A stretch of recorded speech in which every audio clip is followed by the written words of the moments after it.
Prostate cancer is the most common cancer diagnosed in men in the United States, and the numbers keep climbing. In 2024 alone, nearly 300,000 American men received this diagnosis, and just over 35,000 died from it.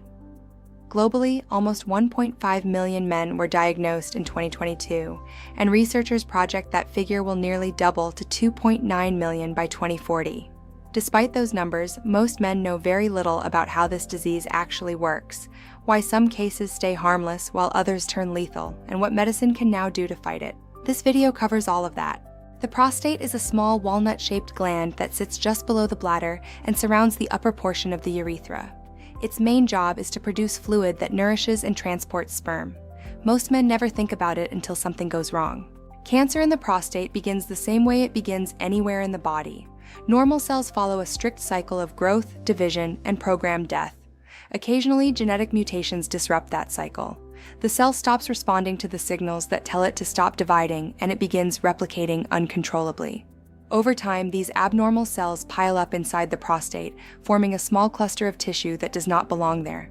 That cluster is the beginning of a tumor. In the early stages, this mass is confined entirely within the prostate, but as it grows larger, the tumor starts building its own blood supply, a process called angiogenesis.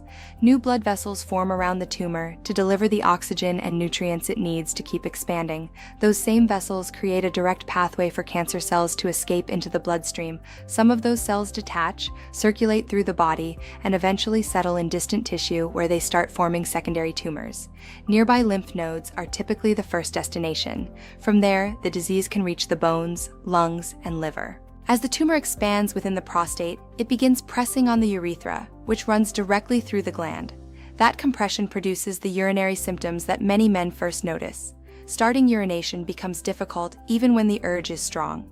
The stream may come out weak or intermittent, as if something is squeezing from inside. After urinating, there is often a persistent sensation that the bladder has not fully emptied.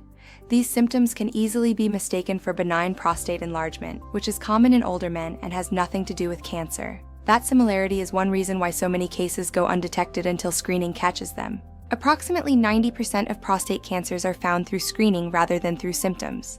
The first step in that screening process is a PSA blood test. PSA stands for prostate-specific antigen, a protein produced by both normal and cancerous prostate cells. A small amount of PSA in the blood is completely normal. When levels rise above what is expected for a man's age, it signals that something inside the prostate may be abnormal. A PSA alone cannot diagnose cancer, but it identifies men who need further evaluation. 1 in 8 men will be diagnosed with prostate cancer during their lifetime, but that risk is not distributed evenly. Black men face a diagnosis rate approximately 68% higher than white men and are more than twice as likely to die from the disease. Research published in European Urology in 2024 from the largest genetic study of prostate cancer in men of African descent ever conducted identified 9 new genetic risk variants in this population, 7 of which are found largely or exclusively in men of African ancestry. A genetic region called 8q24 carries a variant that specifically drives aggressive prostate cancer in men of African descent. On top of genetics, a 2024 NIH study published in JAMA Network Open found that neighborhood deprivation amplifies this ancestry-related risk, suggesting that chronic stress, limited healthcare access, and environmental exposures interact with genetic factors in ways researchers are still mapping. Because of this elevated risk, the American Cancer Society recommends that Black men begin discussing PSA screening with their doctor at age 45, 5 years earlier than the general recommendation. Family history matters across all racial groups. Having a father or brother diagnosed with prostate cancer more than doubles a man's personal risk. Men carrying mutations in BRCA2, MSH2, or HOXB13 genes face significantly elevated risk and are candidates for earlier, more frequent screening. Updated guidelines now recommend germline genetic testing for all men with high-risk localized or metastatic prostate cancer. If the PSA result is elevated or rising over time, the next step is usually a digital rectal exam, in which a physician inserts a gloved finger into the rectum to feel the back surface of the prostate for unusual firmness or irregular texture.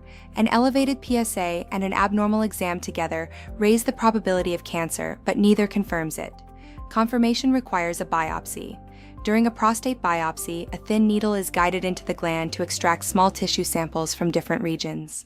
Those samples are examined under a microscope by a pathologist who assigns a Gleason score, a grading system that measures how abnormal the cancer cells look and how aggressively they are likely to behave. Scores range from 6, which indicates slow-growing, low-risk cancer, up to 10, which indicates the most aggressive disease. The Gleason score is one of the most important factors in deciding how to treat the cancer. Modern imaging has added a powerful layer to this diagnostic process. PSMA-PET scanning, which stands for Prostate-Specific Membrane Antigen Positron Emission Tomography, has transformed how doctors find and stage prostate cancer.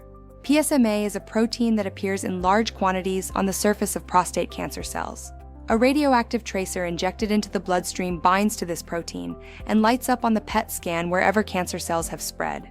Studies show that PSMA-PET detects metastatic disease with far greater accuracy than conventional CT and bone scans, catching spread that older imaging methods missed entirely.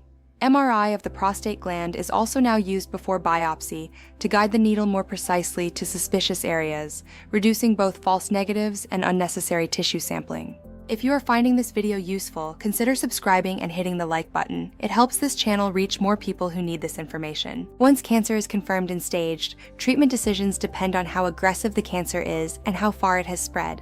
In localized prostate cancer, where the tumor is still contained within the gland, the disease often grows very slowly. For low-risk cases, doctors may recommend active surveillance rather than immediate treatment.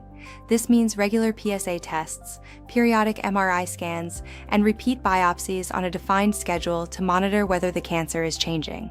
Long-term data published in JAMA in 2024 confirmed that protocol-directed active surveillance produces excellent outcomes in low-risk patients, with most men avoiding the side effects of treatment for years without losing the opportunity to intervene if the cancer progresses.